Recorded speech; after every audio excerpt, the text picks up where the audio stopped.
Hello everyone and welcome to Etakshila classes. My name is Vasundhara Thakur and today we are going to cover the third part of 50 words you must know, which is for all competitive exams, right? So if you have not checked out the previous two videos, then do that for sure. And let's begin with the third part, and we are going to read from the 21st word, which is brisk. Now brisk का मतलब होता है something which is very quick, rapid or fast. These are certain synonyms of brisk. उसके अलावा आपको अगर कोई और मिलते हैं जैसे swift, this is also a synonym to brisk, right? Opposites की अगर बात करें तो slow, sluggish, quiet, all of these are the opposites to this word.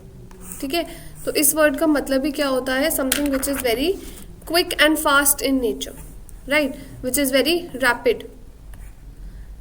Now, moving on to the next word, we have dismal. Dismal is something which is very sad, okay, very dull. आप इसको D से याद रखिए, D for dismal and D for dull. And sad के हमारे पास और क्या क्या synonyms है? They are gloomy. They have it. Then you have doleful. Doleful का मतलब भी होता है कोई चीज़ जो बहुत ज़्यादा dull हो, right? अगर डिसमल का मीनिंग होता है डल, तो ऑपोजिट क्या होगा? तो opposite will definitely be bright, cheery, joyous, jubilant, anything which is related to happiness, okay, which is related to shine, that will be the opposite to dismal. Now let's move to the 23rd word, which is foment. Foment is a new word for many people. इसका मतलब होता है to instigate someone, किसी को भड़काना, to provoke someone, to incite someone, or you can also use the word gaslight. Okay, let's change the color of the pen. Right, now there is a difference between this insight and this insight. इस insight का मतलब होता है किसी भी चीज़ के अंदर एक detailed analysis, right? And this insight means किसी को भड़काना, to provoke someone, right? तो ये आपको डिफरेंस पता होना चाहिए INCITE में और INSIGHT में. If foment means to provoke someone, instigate someone, then what is going to be the opposite? The opposite is to calm someone, to pacify someone, okay? और हम क्या बोल सकते हैं? हमने पहले भी ये किया है, to placate someone, right? So this is another word which is very important and you must know. Next gullible. बहुत बार एग्जाम्स में ये वर्ड पूछा गया है, गलिबल. गलिबल का मतलब कोई भी जो बहुत इनोसेंट हो, नाइव हो या क्रेडुलस हो. ये तीनों सिनोनिम्स भी हैं और मीनिंग्स भी हैं गलिबल के. गलिबल का मतलब बहुत, जिसको हम हिंदी में बोलते हैं साऊ या शरीफ, ठीक है, जिससे इतना वर्ल्डली विजडम नहीं होता, who is very naive to the process of the world, okay. And opposites are careful. Now innocent और गलिबल किस मायने में हम बोलते हैं कि ये कोई इंसान शरीफ है? When he is very careless to what is happening around him, okay. But if somebody is very sceptical, sceptical मतलब one who is always doubting, ठीक है. स्केप्टिकल का मतलब होता है ऑलवेज डाउटफुल. सिनिकल का क्या मतलब होता है? सिनिकल का मतलब होता है a person who always believes कि जो हमारा वर्ल्ड है ना, या हमारी अगर कोई भी हेल्प कर रहा है, बस इसी वजह से कर रहा है because they have some personal interest, right. इसका मतलब होता है cynical. If you are a cynic और if you have a cynical behaviour, it means that you believe कि जो वर्ल्ड है वो सिर्फ सेल्फिशनेस पे वर्क करती है, अदरवाइज जेन्युइनली कोई किसी की मदद नहीं करना चाहता. Just for the sake of humanity we help each other because we have some our personal agenda in it. That is the concept of cynicism, right. तो ये भी ऑपोजिट ही है गलिबल का. So all these words are important and you should know them. Immaculate. Immaculate and impeccable are again two very famous and very loved words of UPSC because you have seen them repeat n number of times now. Immaculate is spick and span, clean, perfect, जिसमें कोई दाग ना हो, blemish free, okay. तो इसके लिए एक idiom भी है, spick and span, which means clean. Like she likes to keep her house spick and span, which means very neat and tidy, okay. If you talk about the opposite, अगर immaculate या इम्पेक्केबल का मतलब होता है completely perfect, तो उसका opposite is filthy. Filthy मतलब dirty. Soiled, soiled मतलब खराब. और हम क्या बोल सकते हैं, we can also use the word shabby. Shabby is also somebody who's very not properly trimmed or groomed. Okay, that is filthy, dirty, soiled and shabby. They all can be the opposites to immaculate. If you can think of more, then let me know. Right, now the next word is 26th, which is insolent. Insolent का मतलब होता है जब आप किसी की तरफ disrespectful होते हो, right, when you are rude to people. और one new word that you should know definitely is brash. Being brash means that you are not being polite, you are being disrespectful, and basically you are humiliating someone. And if I have to talk about the opposite, I would say polite. If you're rude, you're polite. You're modest. You can also use the word demure. It means modest and shy. Okay, so insolent का मतलब क्या होता है, जब आप किसी के तरफ डिसरिस्पेक्टफुल होते हो.